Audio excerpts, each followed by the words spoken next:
My wife stole my unfinished novel about my family's trauma, sold it under her name, and now I have to decide whether to expose her.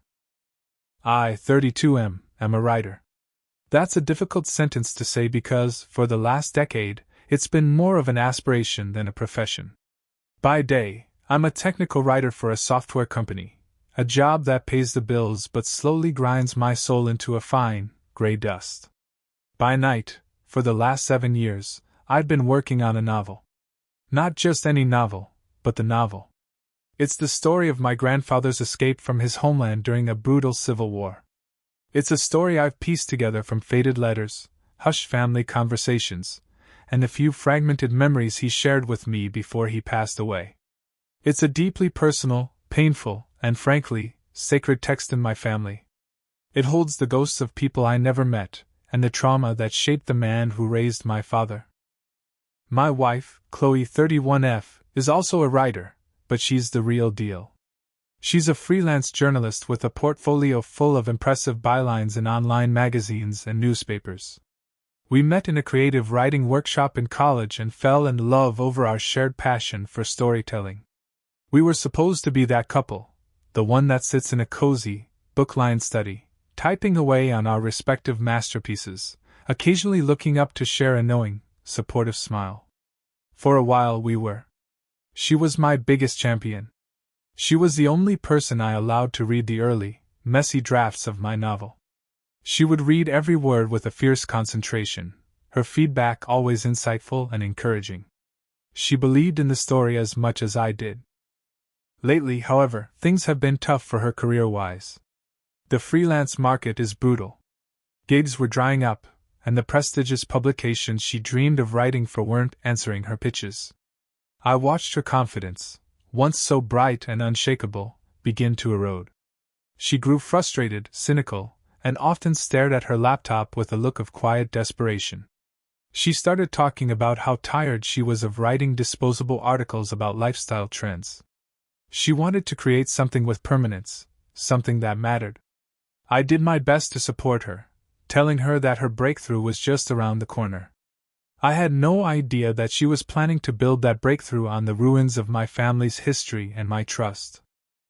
The shift was so subtle that I can only recognize it in hindsight, a constellation of red flags that I was too blind to see. It began about a year ago. Chloe's interest in my novel intensified, but the nature of it changed. Her questions became less about my creative process and more about the logistics of publishing. "Who do you think you'll send this to when it's done?" she'd ask. "You need a really aggressive agent for a story like this." I'd always been hesitant about that final step. The story felt so intensely personal that the thought of sending it out to be judged and commodified filled me with a unique kind of dread. "It's not ready," I'd always say, a phrase that became my shield. Her encouragement began to curdle into something that felt more like impatience. "This story deserves an audience, Alex," she said one night, her voice sharp. "You're being selfish by keeping it locked away. It's cowardice, not reverence." The word cowardice stung, but I brushed it off as her projecting her own professional frustrations onto me. She started spending more and more time in her home office, the door always closed. When I'd ask what she was working on, she'd be vague. "A few pitches," or "just trying to get a new article off the ground." I saw her exhaustion and her drive, and I felt a pang of guilt for being so absorbed in my own project. I should have been more curious. I should have paid more attention. The last big warning sign came 3 months ago. I had finally finished a full, polished draft of the manuscript. It felt like I had put the final piece of my soul onto the page. With trembling hands, I gave it to Chloe to read. For 2 days, she was completely absorbed. When she finished, she had tears in her eyes.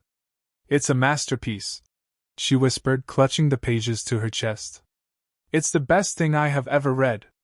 Her praise was so absolute, so overwhelming, that it felt like a culmination of everything I had worked for.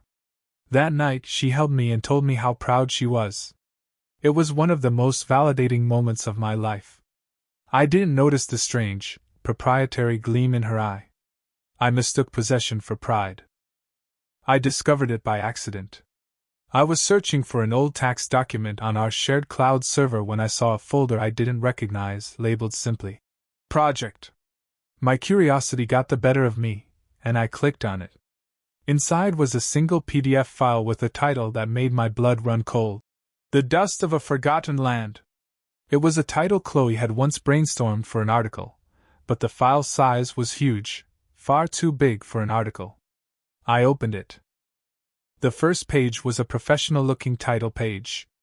It had the title, and underneath it, the words, "A novel by Chloe Richards." My heart stopped.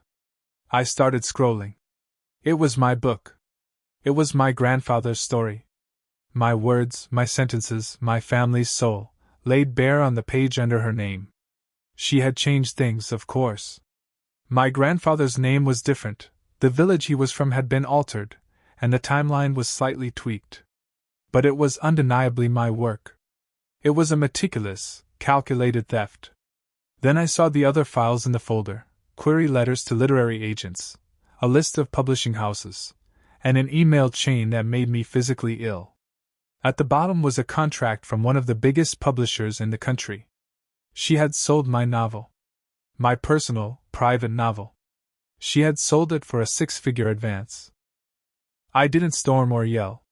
A chilling calm settled over me. I downloaded everything, printed the contract and the first chapter of her version, and waited for her to get home from her yoga class. When she walked in, smiling and relaxed, I was sitting at the kitchen table with the papers laid out in front of me. She saw them, and the color drained from her face.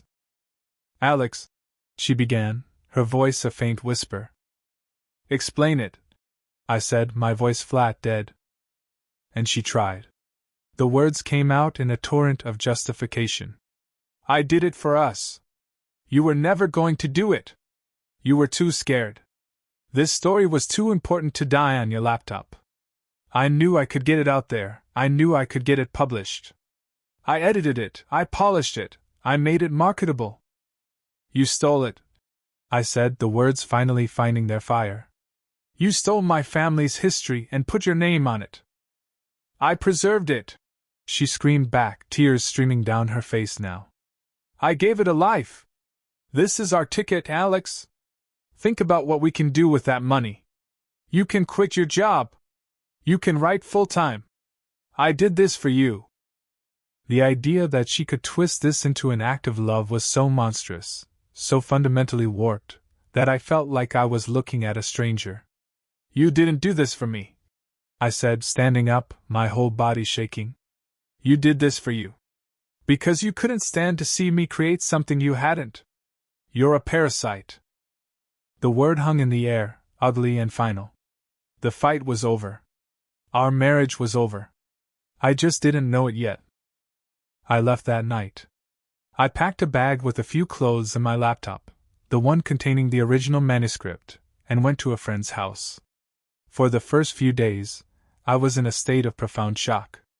I couldn't eat. I couldn't sleep.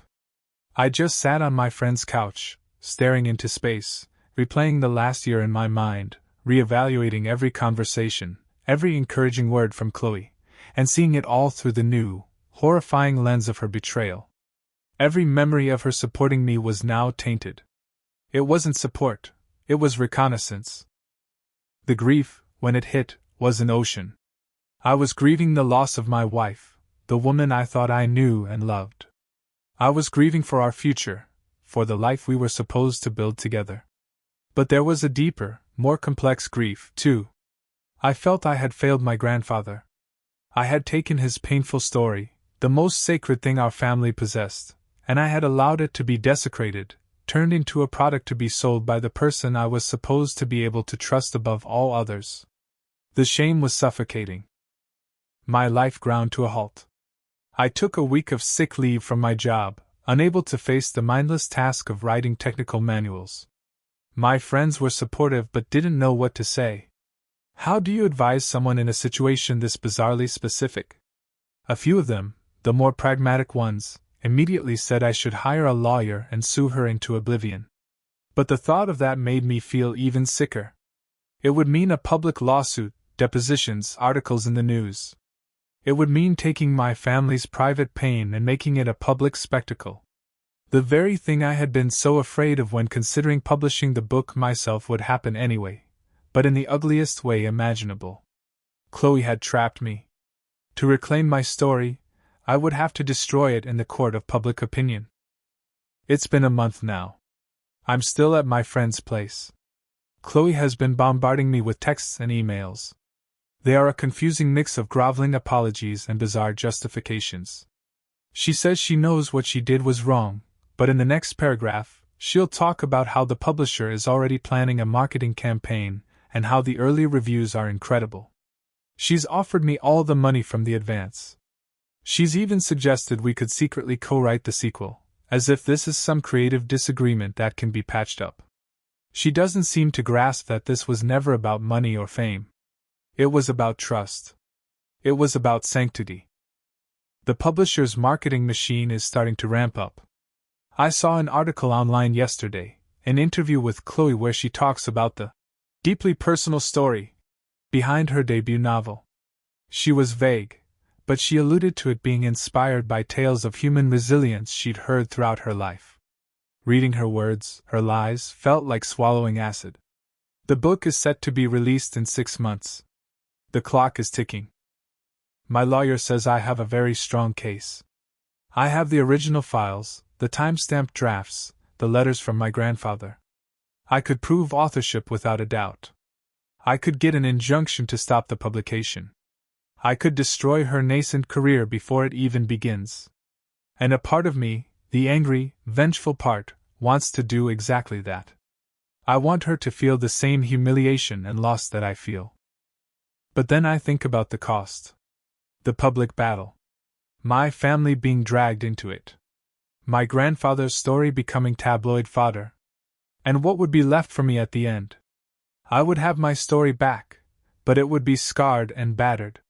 And I would have to live with the fact that I had utterly annihilated the woman I once loved. Another part of me wonders if I should just let it go. Let her have her tainted victory. I could disappear, change my name, and try to write something new, something that is mine alone. But that feels like letting her win. It feels like cowardice, the very thing she accused me of. So I'm stuck. Do I go to war to reclaim my past, even if it means turning it into a public spectacle? Or do I walk away, preserving my family's privacy but allowing this monumental theft to go unpunished? Was my fear of publishing the story a fatal flaw that created the vacuum she filled, or is that just another one of her justifications that I'm starting to believe? I genuinely don't know what the right thing to do is.